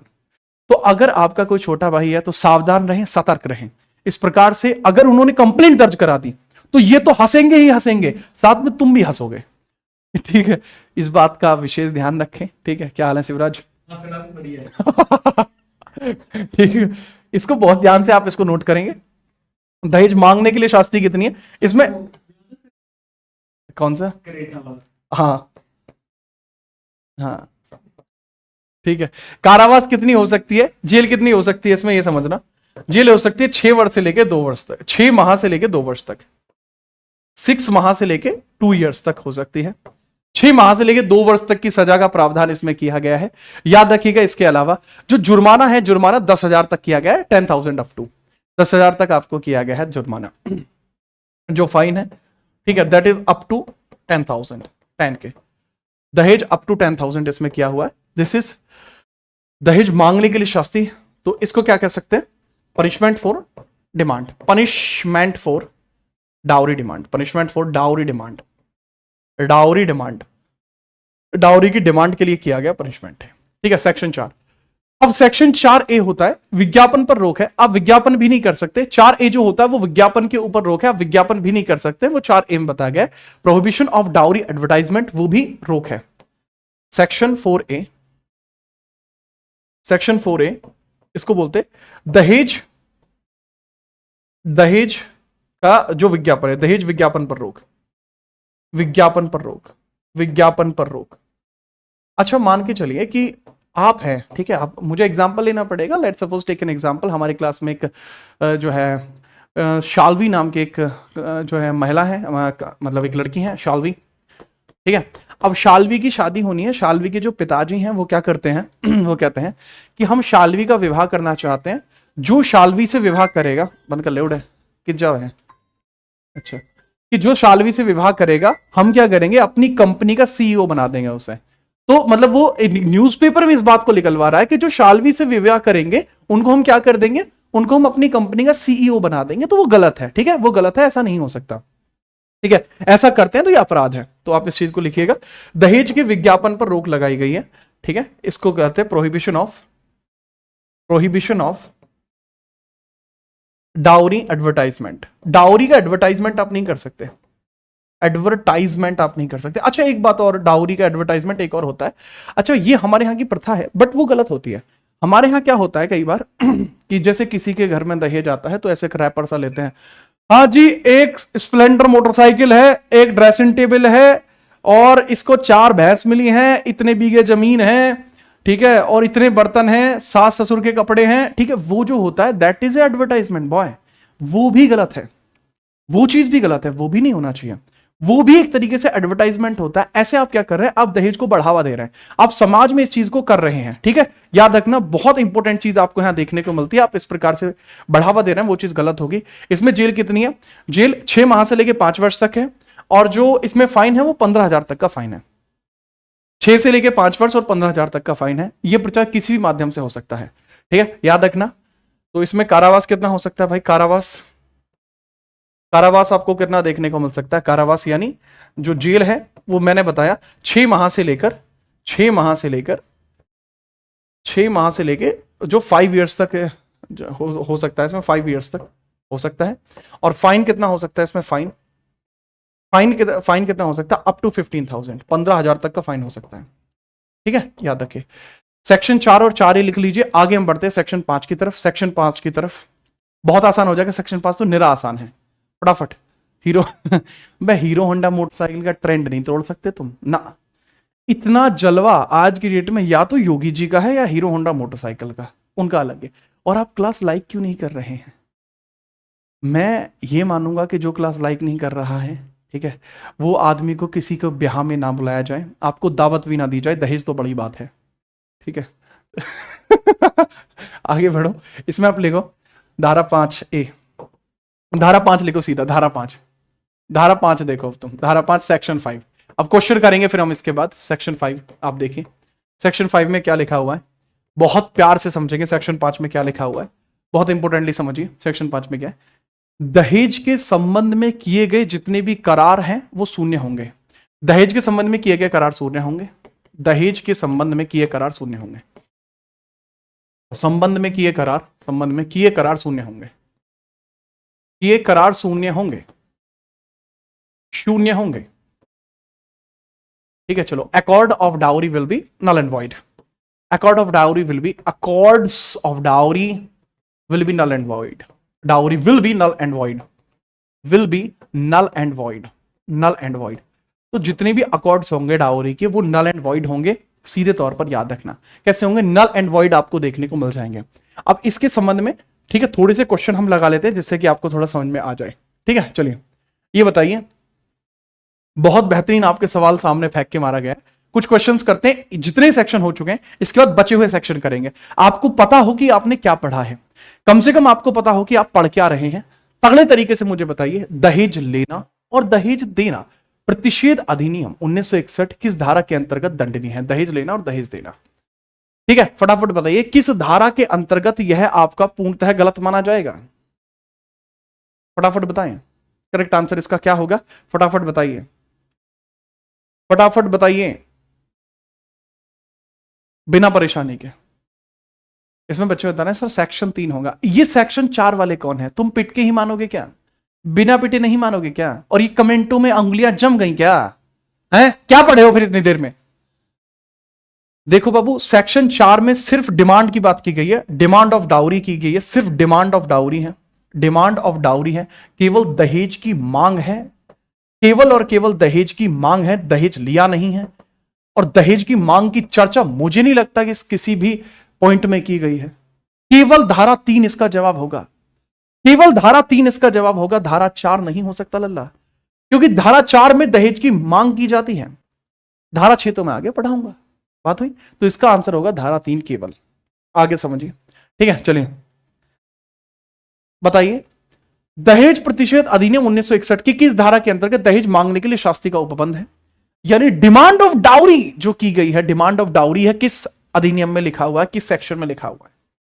या आपको यह समझ लेना, आपको कभी टेंशन नहीं होगी, आपको यह याद हो गया, आपको यह याद हो गया। डिमांड ऑफ डाउरी बताइए, डिमांड ऑफ डाउरी बीएनएस के सेक्शन 30 में है। बच्चे बीएनएस की भी पढ़ाएंगे, रुक जाओ अभी, ठीक है, बीएनएस भी पढ़ाएंगे, टेंशन मत लो, हर एक का क्रम होता है बच्चे। डिमांड ऑफ डाउरी बताइए, demand of dowry. Sir demand of dowry आपको देखने को मिलता है सेक्शन 4 में, डिमांड ऑफ डाउरी है, ठीक है।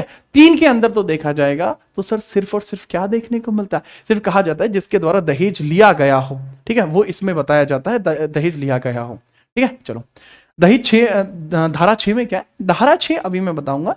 जो दहेज होता है वो तो या तो महिला के लिए होता है, महिला के वारिसों के लिए होता है, ठीक है। आगे बढ़िए।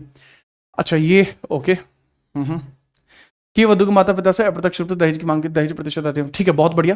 कि वधु के माता पिता से अप्रत्यक्ष रूप से दहेज की मांग करता है, दहेज प्रतिषेध अधिनियम 1961 की किस धारा के तहत अधीन वह दंडनीय होगा? मतलब ए इनडायरेक्टली डिमांड करता है डाउरी की पेरेंट्स से, पेरेंट्स से डिमांड करता है कि जी आपकी छोरी के लिए ना हम दहेज लेंगे और हम इतना दहेज लेंगे, डायरेक्ट ना करके इनडायरेक्टली वह दहेज की मांग कर रहा है, तो वह किस धारा के अधीन गलत है? फटाफट बताओ। मतलब जैसे मैंने बताया ना बिचौलिया आ जाते हैं बीच में, तो वही बिचौलिया वाली बात आ गई, बिचौलिया वाली बात आ गई, ठीक है। चलिए पोल अलाउ करें, अगले सवाल पे पोल डाल देंगे, इसको बताइए फटाफट। तो यह बाबू धारा 4 के अधीन होगा। अब डिमांड की बात आ रही है, फिर तुम गलती कर रहे हो, डिमांड की बात आ रही है, धारा 4 होगा इसका आंसर, धारा 4 डिमांड की बात की जा रही है, ठीक है। चलो बहुत बेहतरीन। अब हम फिर से बात करते हैं अपनी बची हुई धाराओं की। धारा 5 होगी, धारा 6 देखिए, धारा 6 देखिए, अब धारा 6 देखिए, अब सेक्शन 6, सेक्शन 6 की बात करते हैं। दहेज का महिला व उसके वारिसों के लिए होना, दहेज का महिला व उसके वारिसों के लिए होना, महिला व उसके वारिसों के लिए होना, उसके वारिसों के लिए होना, के लिए होना, बहुत जोर का है ये भी। अगर मान के चलिए आपने कोई भी दहेज ले लिया तो उसके लिए कंडीशन क्या है? या फिर इसको लिख सकते हैं dowry for women, women and women and his successors and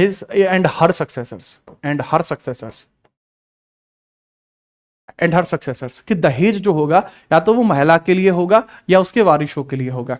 अब कैसे होता है? देखो मैंने बताया कि विवाह, यदि दहेज विवाह से पहले लिया है, विवाह से पहले लिया दहेज, विवाह से पहले लिया दहेज, जो भी विवाह से पहले लिया दहेज होगा, विवाह से पहले लिया दहेज विवाह की तिथि से 3 महीने बाद महिला के नाम पर हस्तांतरित हो जाए।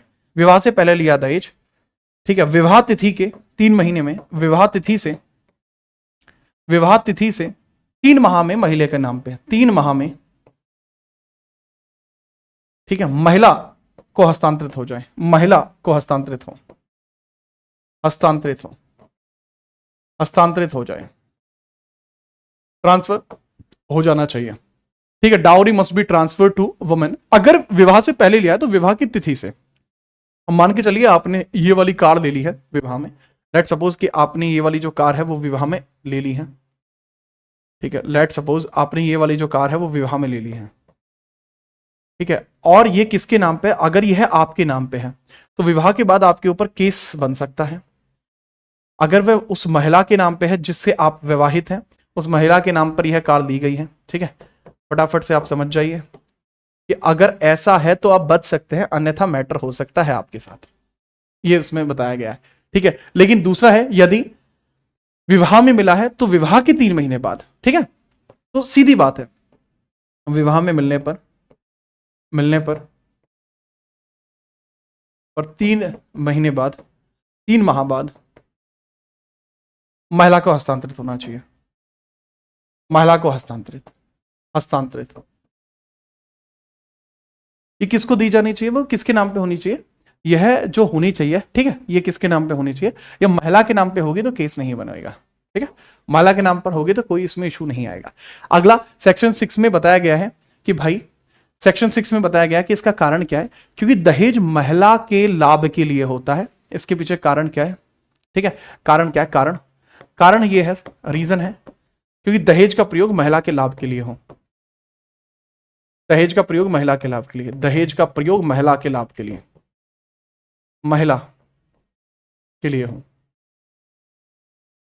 ठीक है, the usages of dowry for women, your women advantagement, usages of dowry by women होना चाहिए, बाय वुमेन, कि वुमेन ही उसका प्रयोग करे जिसके परिवार ने उसके लिए हार्ड अर्न मनी से यह किया है। अगर नहीं किया जाता फिर, अब कई बार क्या होता है, उस दहेज को वह उस महिला के नाम पे ना कराकर, महिला के नाम पे ना कराकर किसके करा सकते हैं, महिला के बेटे के नाम पे करा सकते हैं। सर 3 महीने में तो बेटा नहीं हो जाएगा, बेटा 3 महीने में तो महिला के नाम पे ही कराना पड़ेगा।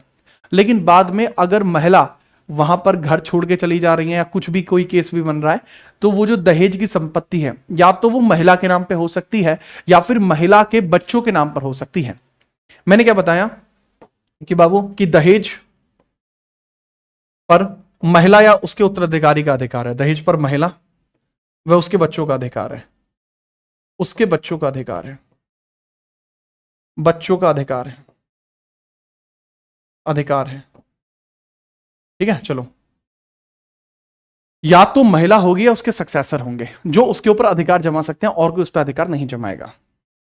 नेक्स्ट अगला पॉइंटर क्रिएट होता है बच्चे, नेक्स्ट पॉइंटर क्रिएट होता है, बहुत ध्यानपूर्वक समझना। अगर ऐसा नहीं किया गया, फिर यदि ऐसा नहीं हुआ तो क्या होगा, सजा मिलेगी।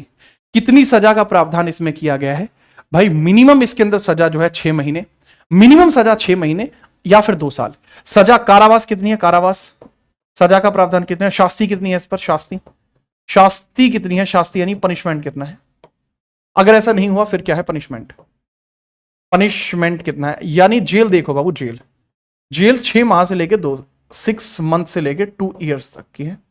और फाइन कितना, फाइन 5,000 से लेके 10,000, 5K से लेके 10K, ये इसका फाइन है।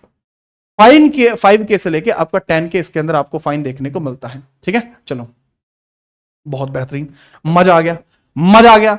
ठीक है, अब धारा 7 की बात करते हैं। देखो, धारा 6 जरूरी है, धारा 5 जरूरी है, धारा 7 भी जरूरी है। अपराधों का संज्ञान कौन ले सकता है, अपराधों का संज्ञान कौन ले सकता है, कार्रवाई कौन कर सकता है, अपराधों का संज्ञान कौन ले सकता है, फटाफट बताइए। ठीक है, फटाफट बताइए। ठीक है, या तो मेट्रोपॉलिटन मैजिस्ट्रेट होगा या JMFC होगा, judicial magistrate of first class. आगे बढ़े। सर एक सरफू कह रहा है, सर कंप्लेंट मूल विधि करेंगे बच्चे, मेरा नाम क्या है मेरे भाई, मेरा नाम क्या है। अगर आपको लगता है कि मैं इस नाम को लेकर, जो मेरा नाम है उस नाम को लेकर मैं आपको बीच में छोड़ दूंगा, तो कितना क्लास सोच रहे हो। ठीक है, अभी चलेगी आकाश, क्लास चलेगी अभी। ठीक है, आगे बढ़िए। नेक्स्ट हम बात करते हैं आगे धारा 7 के बारे में, सेक्शन 7 के बारे में बात करते हैं। धारा 7 के बारे में बात करते हैं, सेक्शन 7। सेक्शन 7 में बताया गया है अपराधों का संज्ञान, इस प्रकार के कोई काम करेगा तो उसके संज्ञान कौन लेगा? अपराधों का संज्ञान। अपराधों का संज्ञान कौन ले सकता है? अपराधों के संज्ञान का मतलब क्या हो सकता है? संज्ञान का मतलब समझिए कि उसको थॉट प्रोसीजर्स में कौन ले सकता है? Who will handle the case, who will handle the case, who will handle the case, who will handle the case, who will handle the case पूछा जा रहा है कि केस हैंडलेशन कौन कर सकता है। बहुत ध्यानपूर्वक दिमाग लगा देना, केस को हैंडल कौन कर सकता है? या तो कर सकता है आपका महानगर मजिस्ट्रेट, या तो महानगर मजिस्ट्रेट करेगा। आपके लिए नहीं है ये महानगर मजिस्ट्रेट वाला केस। आप कहां कहां से बिलोंग करते हो? आप में से गांव के देसी वाला गांव आगे कौन है? देखो मैं प्रॉपर गांव से हूं, पर मुझे कभी गमछा लपेटने की या गांव में जाने की जरूरत नहीं पड़ती भाई साहब। मेरे स्वभाव में पता लगता है कि मैं गांव से हूं। ठीक है, बात आई समझ में? अरे बात आई समझ में, बहुत बढ़िया। ठीक है, तो आपको ये बात पता होनी चाहिए। आप गांव के हैं? अरे गांव से हैं क्या आप? यदि आप गांव से हैं तो आपके लिए महानगर मजिस्ट्रेट काम नहीं करेगा। मेट्रोपॉलिटन मजिस्ट्रेट आपके लिए नहीं है। मेट्रोपॉलिटन मैजिस्ट्रेट आपके लिए काम नहीं कर सकता। मैजिस्ट्रेट आपके लिए काम नहीं कर सकता। आपके लिए कौन काम करता है वो बताइए। ठीक है, आपके लिए कौन काम करता है ये बताइए। जेएमएफसी, जेएमएफसी आपके लिए काम करता है। Judicial magistrate of first class, judicial magistrate of first class, ये गांव के लिए होता है। Magistrate of first class, first class, प्रथम श्रेणी का न्यायिक न्यायाधीश, प्रथम श्रेणी न्यायिक न्यायाधीश, प्रथम श्रेणी न्यायिक न्यायाधीश, श्रेणी का न्यायिक न्यायाधीश, न्यायिक न्यायाधीश, न्यायाधीश आपको देखने को न्यायाधीश। ठीक है, ये आपको देखने को मिल जाएंगे। ठीक है, राइट, बहुत बढ़िया। नेक्स्ट है, अगला पॉइंट है कि इसमें कार्यवाही कौन करता है? कार्यवाही, ये कार्यवाही कैसे करते हैं? कार्यवाही पुलिस रिपोर्ट के आधार पर कार्यवाही होती है। कार्यवाही प्रोसेस कैसे चलता है इसका? प्रोसीजर कैसे? पुलिस रिपोर्ट के आधार पर, पुलिस रिपोर्ट आधार पर, पुलिस रिपोर्ट आधार पर ऑन पुलिस रिपोर्ट, जो पुलिस की रिपोर्ट में कहा होगा उसी के आधार पर होगा। पुलिस रिपोर्ट के आधार पर, जो पुलिस रिपोर्ट कहती है उसी के आधार पर यह काम किया जाएगा। इसके अलावा कोई और रिपोर्ट इसमें कार्यरत नहीं होगी। केवल पुलिस रिपोर्ट के आधार पर ये जो काम है वो किया जाता है। अपील कौन कर सकता है? जो खुद महिला है, जो खुद पीड़ित है वो कर सकती है। अपील कौन कर सकता है? अपील कौन कर सकता है वो बताइए। अपील देखो, जो खुद महिला है महिला कर सकती है। अपील कौन कर सकता है? अपील खुद महिला कर सकती है, महिला कर सकती है। महिला के माता पिता कर सकते हैं, माता पिता कर सकते हैं, माता पिता कर सकते हैं, या इसका कोई संबंधी कर सकता है, संबंधी कर सकता है। आजकल जो एनजीओ वगैरह चल रहे हैं ये एनजीओ कर सकते हैं। ठीक है, एनजीओ चल सकते हैं, या कोई भी ऐसी महिला, कोई भी ऐसी, ठीक है, महिला के लिए महिला सुरक्षा जो समिति है वो इसमें कर सकती हैं रिक्वेस्ट, उनके द्वारा अपील की जा सकती है। ठीक है, अच्छा आपको मैं बताता हूं, ठीक है, आपको मैं बताता हूं, बहुत प्यार से समझना। आपके पड़ोस में शादी हो रही है, बहुत, ये है विविड एग्जांपल। जैसे हमारी क्लास में आपको एक बच्चा देखने को मिल रहा है जिसका नाम है शरफू। शरफू हमारी क्लास में एक बच्चा है, इसके पड़ोस में ब्याह हो रहा है। ठीक है, सरफू के पड़ोस में हो रहा है ब्याह, इसके पड़ोस में ब्याह हो रहा है। अब उस ब्याह में लिया जा रहा है दहेज। क्या सरफू जाके शिकायत कर सकता है? कर सकता है कि सर जी हमारे यहाँ पड़ोस में दहेज ले रखा है और बहुत बड़ी दिक्कत है, हमारे पड़ोस में दहेज है। क्या इस प्रकार से अगर यह वहां जाके कंप्लेंट कर देगा, ठीक है, क्या यह उसका एक बार में कंप्लेंट कर देगा तो क्या उससे केस बन जाएगा? मान के चलो इसने सरफू ने कंप्लेंट कर दी, पुलिस आएगी, पुलिस पूछेगी जो दहेज ले रहा है, दहेज दे रहा है, क्या आपने दहेज लिया है? क्या आपने दहेज दिया है? ऐसी परिस्थिति में वो मना कर देंगे क्योंकि डिमांड ही नहीं है। उन्होंने कहा हमने तो मांग ही नहीं करी दहेज की। अब क्योंकि उन्होंने मांग नहीं करी, उन्होंने कहा कि हमने तो गिफ्ट अपनी बेटी को दिया है, तो वह कंप्लेंट नलीफाई हो जाएगी। नलीफाई हो जाएगी, यानी वो कंप्लेंट नलीफाई हो जाएगी। इवन सरफू के ऊपर जो है पुलिस समय बर्बाद करने की चार्जेस लगा सकती है कि इसने कानून को भटकाया और कानून का समय बर्बाद किया, ये हो सकता है। ठीक है, ये चीज आपको यहां देखने को मिल सकती है कि महिला, माता पिता संबंधी एनजीओ, महिला सुरक्षा समिति इस तरीके की अपील कर सकते हैं। राइट, इस प्रकार की अपील कर सकते हैं। बहुत बढ़िया तरीके से याद रखना। सेक्शन 8 की बात करते हैं, धारा की प्रवृत्ति की बात की गई है। जो अपराध है, अपराध की प्रवृत्ति कैसी है, धारा 8 में बताई जाती है। 8 अधिनियम बहुत जरूरी है, 8 सेक्शन बहुत जरूरी है, अधिनियम सॉरी सेक्शन, 8 सेक्शन बहुत जरूरी है। खत्म हो गया ये एक्ट, अगले पेज पे एक्ट खत्म हो जाएगा। उसके बाद सिर्फ क्वेश्चन बचेंगे, इसके बाद क्वेश्चन बचेंगे, फिर क्वेश्चन करेंगे और फिर देखना आपको यह अधिनियम दोबारा से कभी पढ़ना ही नहीं है, ठीक है। अब हम बात करते हैं जो हमारी धारा 8 है। धारा 8 क्या कहती है? धारा 8 कहती है अपराधों की प्रवृत्ति। इस प्रकार के जो भी अपराध है, अपराधों की प्रवृत्ति। अपराधों की प्रवृत्ति कैसी है? बहुत खतरनाक प्रवृत्ति है, ठीक है। Nature of these kind of, nature कैसा है इनका? Nature of these kind of crimes, nature of crimes. पहली बात सर, यह संज्ञेय अपराध है। कैसे है? पहली बात, ये जितने भी अपराध यहां पर हो रहे हैं इनको क्या कहा जाएगा? वो कैसे है? गैर जमानती है, संज्ञेय है, संज्ञेय कॉग्निजेबल है, संज्ञेय कॉग्निजेबल है, कॉग्निजेबल है, ठीक है। अशमनीय है, अशमनीय है, ठीक है। और इसमें गैर जमानतीय हैं, गैर जमानती हैं, गैर जमानती हैं। ये तीनों याद रख लेना, संज्ञेय, कॉग्निजेबल, अशमनीय। इसके अंदर नो अकॉर्ड है, नो अकॉर्ड कई बार बोला जाता है। गैर जमानती है, नॉन बेलेबल है, आर्बिट्रेरी नहीं है, नॉन आर्बिट्रेरी है, नॉन आर्बिट्रेरी इंग्लिश शब्द है बेटा इसके लिए, arbitrary, non arbitrary. And these are also non bailable.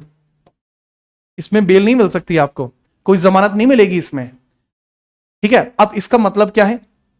संज्ञेय का मतलब क्या है कि अगर आपको गिरफ्तार करना चाहते हैं, गिरफ्तारी के लिए वारंट नहीं चाहिए, गिरफ्तारी के लिए वारंट नहीं चाहिए, के लिए वारंट नहीं चाहिए, वारंट नहीं चाहिए, वारंट नहीं चाहिए। डायरेक्टली आपकी गिरफ्तारी हो सकती है, आपको बेल नहीं मिल सकती डायरेक्टली, ठीक है। आपको कोई भी बेल नहीं मिल सकती। प्लस अशमनीय का मतलब है समझौता नहीं हो सकता, समझौता नहीं हो सकता, समझौता संभव नहीं है, समझौता नहीं होगा, समझौता नहीं होगा, हो ही नहीं सकता समझौता। बहुत बेहतरीन है ये, समझौता किसी भी प्रकार से नहीं हो सकता, ठीक है। समझौता क्या है? यह किसी भी प्रकार से नहीं हो सकता, फटाफट, ठीक है। बहुत बढ़िया। अगला है बाबू 8A। इसमें होता अपराध के लिए जो भी अपराधी व्यक्ति है, ठीक है, आरोपित व्यक्ति है, तो इसमें सबूत का भार किस पे होता है? ठीक है, सबूत का भार खुद पर होता है, आरोपी व्यक्ति पर सबूत का भार खुद पर होता है। धारा 8A,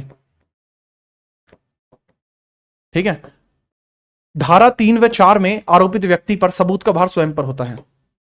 धारा, बहुत प्यार से लिखना है इसको, धारा 3 व 4 में, 3 व धारा 4 में आरोपित व्यक्ति पर सबूत का भार स्वयं पर होता है। आरोपित व्यक्ति पर सबूत का भार खुद पर होता है,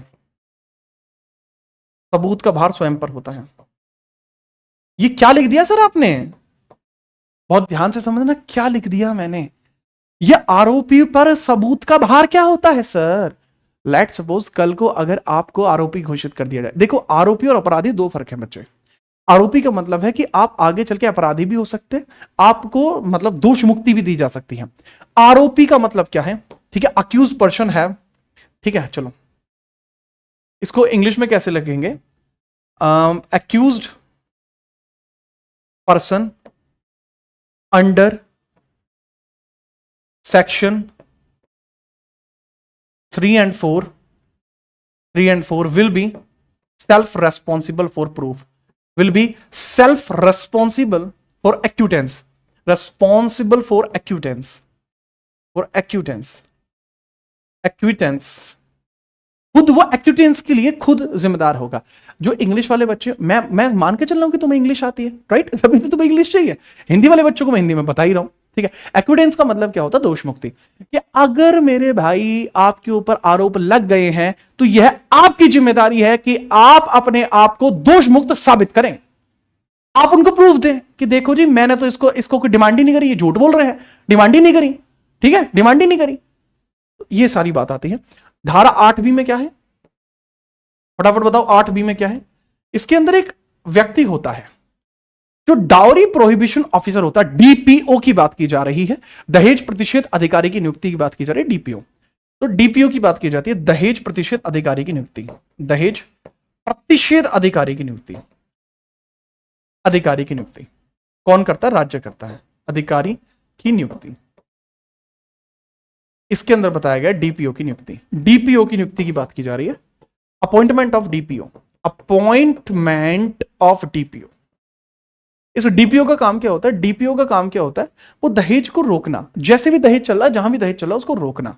ठीक है, चलिए बाबू टेंशन मतलब अब है सारा, आप थियरी करा रहा हूं है ना। डीपीओ का मतलब होता है dowry prohibition officer. Dowry prohibition officer, prohibition officer आपको देखने को मिल रहा है। डाउरी प्रोहिबिशन ऑफिसर डीपीओ बोलते हैं इसको। इसको अपॉइंट कौन करता है? राज्य अपॉइंट करता है। अपॉइंट कौन करता है? राज्य करता है। अपॉइंट कौन करता है? स्टेट करता है। फटाफट लिखिए, राज्य के द्वारा अपॉइंट किया जाता है। नियुक्त कौन करता है बाबू? राज्य इसको नियुक्त करता है। लल्ला कौन राज्य करत बा? ठीक है, याद रखिए फटाफट से। ठीक है, अब इसकी जिम्मेदारी क्या होती है? जिम्मेदारी क्या होती है फटाफट बताइए। यह धारा ऑलमोस्ट खत्म हो गई है। जिम्मेदारी होती है एक्ट को सही प्रकार से निरूपित करना, दहेज लेने देने को रोकना, यदि कोई व्यक्ति आरोपित घोषित किया गया है तो उसके खिलाफ साक्ष्य जुटाना। ठीक है, स्टेट गवर्नमेंट करती है इसको। इसकी जिम्मेदारी क्या होती है? डीपीओ की जिम्मेदारी क्या होती है? डीपीओ की दहेज प्रतिषेध अधिकारी की जिम्मेदारी क्या होती है? एक्ट लागू करना, एक्ट लागू करवाना। एक्ट लागू करवाना इसकी जिम्मेदारी है। पहली जिम्मेदारी एक्ट लागू करवाना। दूसरी जिम्मेदारी इसकी क्या है? एक्ट लागू करवाना जिम्मेदारी है। दूसरी है आरोपी दहेज लेने देने को रोकना, दहेज आदान प्रदान रोकना, तुरंत जैसे भी शीघ्रतम दहेज आदान प्रदान रोकना। ठीक है, चलो। और आरोपी के खिलाफ साक्ष्य एकत्रित करना, आरोपी के खिलाफ साक्ष्य, आरोपी के खिलाफ साक्ष्य लाना, खिलाफ साक्ष्य लाना, साक्ष्य लाना। ठीक है, साक्ष्य लाना। ठीक है, to provide proof against the accused, to provide proof against the accused. English में भी आप इसको लिख सकते हैं as per I know this. ठीक है, आप इन सभी चीजों को नोट करिए। अब बचती हैं आपकी सिर्फ दो धाराएं, धारा 9 और धारा 10। सिंपली बात खत्म हो जाएगी, आपका ये एक्ट खत्म हो जाएगा। फिर हम ताबड़तोड़ सवाल करेंगे। धारा 9 और धारा 10 के बारे में फटाफट मुझे बताइए। और मैं क्या कह रहा हूं कि ये जो लाइक्स अभी आपने 600 पर अटका रखी हैं, तो इन्हें पूरा करिए ना भाई। ऐसे अटका कि कैसे काम चलेगा, मुझे तो ये बताइए। दहेज में ज्यादा इंटरेस्ट ले रहे हैं आप, मुझे तो यही लगता है। ठीक है, फटाफट इसको नोट करिए। इसके बाद हम बात करते हैं नियम बनाने की शक्ति किसके पास है और किसके पास नहीं है। सेक्शन 9 कहता है कि नियम बनाने की शक्ति केंद्र सरकार के पास है। सेक्शन 10 कहता है नियम बनाने की शक्ति राज्य सरकार के पास है। ठीक है, चलिए। ठीक है भाई, फटाफट नोट करिए। सिर्फ दो धाराएं हैं, धारा 9 और धारा 10। ये लीजिए, धारा 9 मैंने बताया कि इस एक्ट पर कानून केंद्र बनाएगा। इस एक्ट पर कानून, इस एक्ट पर कानून केंद्र बनाएगा। कानून कौन बनाएगा? केंद्र बनाएगा। केंद्र द्वारा बनाए जाएंगे, केंद्र द्वारा बनाए जाएंगे, केंद्र द्वारा बनाए जाएंगे, याद रखिएगा। ठीक है, मेजर दी एक्ट। ठीक है, कानून मेजर, मुख्य कानून ये जो कौन ही बनाएगा? केंद्र ही बनाएगा, मुख्य। ठीक है, this is under subject of centre, under subject of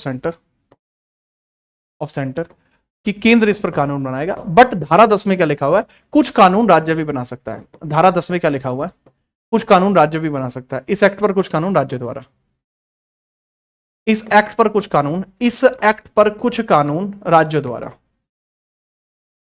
कुछ कानून राज्य द्वारा बनाए जाएंगे, राज्य द्वारा बनाए जाएंगे, राज्य द्वारा।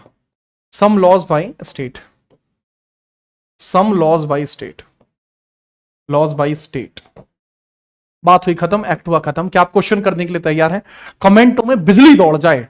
ठीक है, तलवार से बिजली करके लाल लहू होवे धरती, प्रभु मोहे ऐसा वर दियो कि विजय हुई वीर गति। ठीक है, तो इस लेवल की आपके फटाफट से कमेंटों में एकदम बिजली कौद जानी चाहिए। इसको नोट करिए, आगे बढ़िए। सवालों के लिए मैं तैयार हूं। क्या आप तैयार हैं वत्स?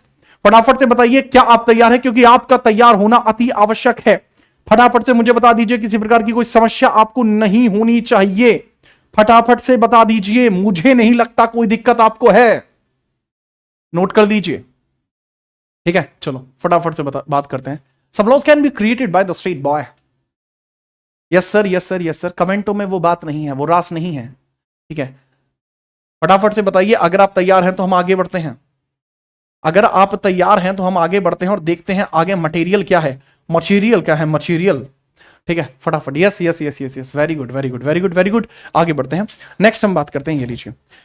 अब यहां पर जितने भी क्वेश्चन है, काफी क्वेश्चन मैं करा चुका हूं, लेकिन अब देखिए सारे क्वेश्चन कराऊंगा। अब जितने भी क्वेश्चन है सारे हो जाएंगे। पहला क्वेश्चन आपके सामने राजस्थान पुलिस का है। सर आप तो उत्तर प्रदेश पुलिस पढ़ा रहे हो, मैंने क्या कहा, मूल विधि पढ़ा रहा हूं, कहीं भी आए। सर ये तो हाँ क्लैट में भी आती है, पढ़ लो भाई उसके लिए भी, ठीक है।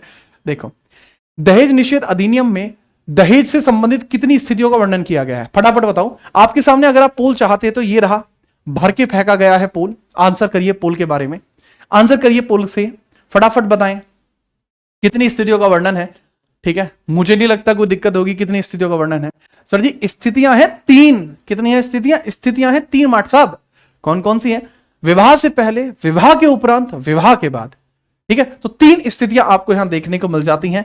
धाराएं हैं कितनी? धाराएं हैं 10।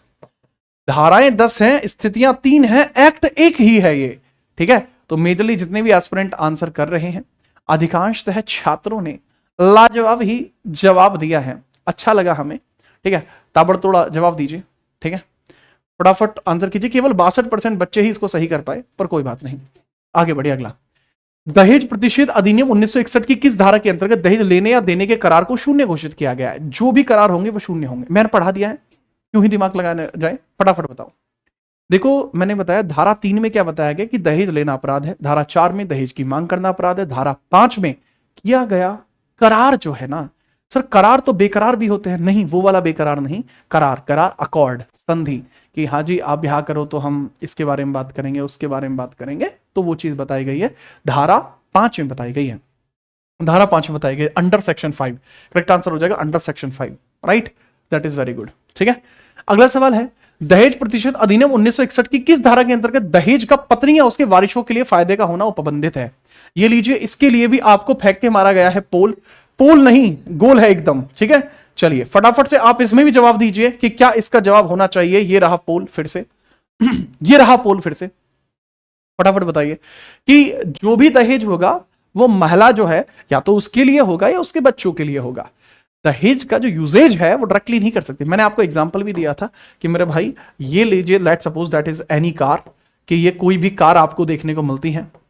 ठीक है, ये आपको कोई भी कार देखने को मिल रही है, ज्यादा ही खराब बना दी, कोई बात नहीं। ठीक है, तो यहां आपको शीशे देखने को मिल रहे हैं। ठीक है, तो मैंने तभी भी बताया था, फटाफट आप बताइए, पोल में भी आंसर करते रहिए। ठीक है, लाइव क्लास अगर आप लेने आएंगे तो वो फायदा आपको होगा कि इसके ऊपर जो मालिकाना अधिकार है या तो वह महिला का हो या फिर महिला के जो चिल्ड्रंस हैं उनका हो, महिला या महिला के बच्चों का होना चाहिए। करेक्ट आंसर इसमें क्या होगा भाई? करेक्ट आंसर इसमें हो जाएगा सर धारा 5 के अंतर्गत की बात की गई है। धारा 5 नहीं 6 है ना, ये डिमांड थोड़ी 6 के अंतर्गत की गई है, धारा 6 के अंतर्गत की गई है। तो मेजरली जितने भी बच्चे थे सब ने, 65% बच्चों ने इसको चुना, मजा ही आ गया। धारा 6 के अंतर्गत बात की गई है, धारा 6 के अंतर्गत, शाबाश। आगे बढ़िए, अगला सवाल, एक उद्योगपति ने विज्ञापन दिया कि जो कोई भी उसकी अंधी बेटी से शादी करेगा उसे उसकी आधी संपत्ति दी जाएगी। उसने कोई अपराध किया है? यार ये तो अपनी बेटी की हेल्प कर रहा है ना, ये तो अपनी बेटी की हेल्प कर रहा है। फटाफट बताएं क्या कर रहा है वो? अपनी बेटी की हेल्प कर रहा है, बताइए फटाफट बताइए। एक उद्योगपति ने कहा कि मेरी अंधी बेटी से जो भी विवाह करेगा मैं क्या करूंगा भैया, मैं उसको अपनी आधी संपत्ति दे दूंगा। क्या उसने कोई अपराध करा है? ठीक है, चलिए, तो अगर अपराध किया है तो किसके तहत उसने अपराध किया है बताएं? कोई अपराध नहीं है, यह केवल पेशकश करने के लिए निमंत्रण है, उसने केवल पेशकश करी है। ठीक है, यह उसकी मजबूरी है, या फिर उसने दहेज अधिनियम की धारा 4A के तहत अपराध किया है। जी हां, उसने दहेज प्रतिषेध अधिनियम धारा 4A के खिलाफ अपराध किया है। वह इस प्रकार के डिस्क्लेमर नहीं दे सकता। गलत सवाल, दहेज प्रतिषेध अधिनियम 1961 की अंतर्गत अपराध का विचरण किसके द्वारा किया जाता है? अपराध का विचरण कौन कर सकता है, मतलब उसको सींग कौन कर सकता है, देख कौन सकता है, अपराध का विचरण कौन कर सकता है बताइए। इसके बारे में भी चर्चा हो सकती है, अपराध को कौन देख सकता है, अपराध को कौन दे सकता है, इसके बारे में भी चर्चा हो सकती है। फटाफट से बताइए, अपराधों का संज्ञान कौन ले सकता है? धारा 7 की बात की जा रही है, धारा 7 की बात की जा रही है, अपराधों का संज्ञान कौन ले सकता है? सर अपराधों का जो संज्ञान है या तो वह महानगर मजिस्ट्रेट लेगा या फर्स्ट क्लास जुडिशियल मजिस्ट्रेट लेगा, उपरोक्त ए और बी। बात है समझ में? बढ़िया, अगला सवाल, दहेज प्रतिषेध अधिनियम 1961 के अंतर्गत अपराध है, क्या चीज एक अपराध है 1961 अधिनियम के अंतर्गत? कैसा अपराध है वो? सर धारा 8 की बात की जा रही है, नेचर पूछा जा रहा है, धारा 8 नेचर पूछा जा रहा है, फटाफट बताइए भाई। जो पैटर्न मैंने आज की क्लास में यूज करा है ना, चिल्ड्रन से चिल्ड्रन बच्चा इसका जवाब दे सकता है, मतलब जो पहली बार इसको पढ़ रहा हो वो जवाब दे पाएगा। ठीक है, मुझे पता है कि आपके लिए क्या चीजें कैसे होनी है। ठीक है, फटाफट बताइए। ठीक है, फटाफट करेक्ट आंसर क्या होगा बाबू? यह एक असंज्ञेय अपराध है, यह अजमानतीय है, अजमानतीय और अशमनीय है। जी हाँ, बहुत बढ़िया। आर्बिट्रेरी एंड अनमिस्टेकेबल है। ठीक है, और क्योंकि ये संज्ञेय अपराध है, नॉन कॉग्नेबल थोड़ी है, कॉग्नेबल है। ठीक है, नॉन बिलेबल, नॉन बिलेबल तो है बट अशमनीय भी तो है।